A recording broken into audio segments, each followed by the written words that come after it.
ceux qui pour l'évangile du Seigneur ont te mis mort, sont tellement bénis. Car le Seigneur Jésus-Christ a dit ainsi. Si cause de mon nom, vous t'es persécutent, et que l'on dit de vous toutes sortes de méchantes calomnies. Vous t'es bénisse, et réjouissez-vous et soyez dans l'allégresse, car votre récompense sera grande dans les cieux. Quiconque pour le nom du Seigneur et pour l'évangile est mis mort, est béni, car le Seigneur Jésus est devenu le Rédempteur de l'humanité. Pour son nom, ceux qui traversent des souffrances, il nous sauvera, afin que le moment venu, nous soyons appelés nous réveiller, pour finalement recevoir ce que le Seigneur Jésus-Christ donne, la récompense qu'il accorde. Madame notre Seigneur Jésus, lorsqu'il est venu dans le monde, tes destins très mi-mort, se dire le Seigneur Jésus-Christ, destin s'incarner, pour sauver l'humanité, et sauver le peuple de Dieu, de ses péchés. C'est pourquoi le Seigneur Jésus-Christ est aussi destin très mi-mort.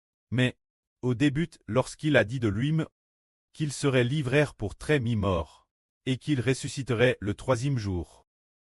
Pierre prit alors le Seigneur part et dit, Seigneur, que Dieu te préserve. Cela ne t'arrivera pas. Alors, le Seigneur Jésus-Christ réprimanda Pierre en disant, Satan, passe derrière moi, car tes pensées ne sont pas les pensées de Dieu, mais celles des hommes. Puis, le Seigneur a dit, Si quelqu'un veut me suivre, qu'il se charge de sa croix et me suive. Le Seigneur Jésus-Christ est venu dans le monde.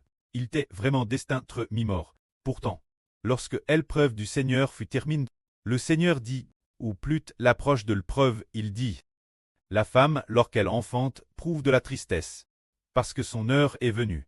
Mais, lorsqu'elle adonne le jour l'enfant, elle ne se souvient plus de la souffrance, parce que, au contraire du fait qu'elle a mis un enfant au monde, elle se réjouit. Notre Seigneur Jésus, après s'être ressuscité des morts, a vu le fruit du travail de son mœur, et saine et rassasie. Par son travail, lorsque les temps seront accomplis, le Seigneur Jésus-Christ obtiendra 144 zourozoro enfants, pour atteindre le royaume des cieux, devenant ses enfants.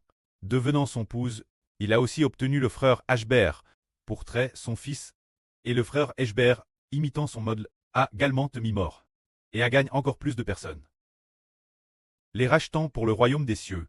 Si, aujourd'hui, des frères et sœurs demandaient Hébert. Frère Ashbert, tu as dit plusieurs reprises, frère Hébert, que tu vas être mis mort. As-tu peur? Es-tu dispo? Que pensent les frères et sœurs? Le frère Hébert est-il dispose? Oui, tout fait dispose.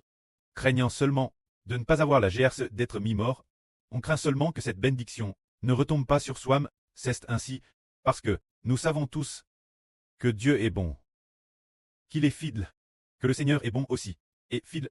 Si nous sommes tus pour le nom du Seigneur, le Seigneur nous ressuscitera sûrement, c'est ce que nous comprenons dans chacune de nos pensées, il nous ressuscitera sûrement. Et de plus, c'est aussi entends-tu que l'humanité peut être rachetée. C'est le cas pour le frère Ashbert. Aujourd'hui, nous disons que le précleste a fait voir au frère Ashbert que notre Surha doit sacrifier sa vie. Alors la Surha le veut-elle? Elle devrait le vouloir.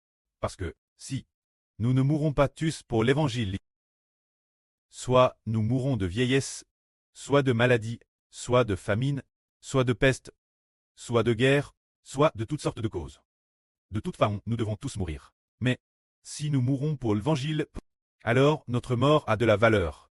Si nous ne mourrons pas pour l'évangile, alors notre mort n'aura aucune valeur. Par exemple, si quelqu'un vit juste 100 ans, mais qu'il ne connaît pas le Seigneur, alors dans ce cas, mourir après avoir vécu 100 ans n'a pas non plus de valeur.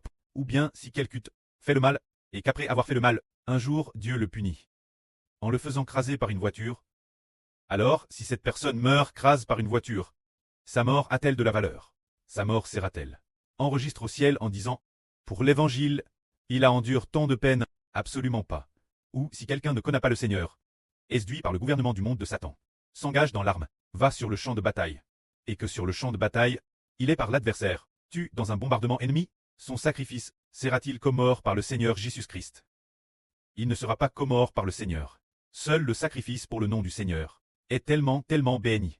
Que la gloire soit auprès et au Seigneur. Amen.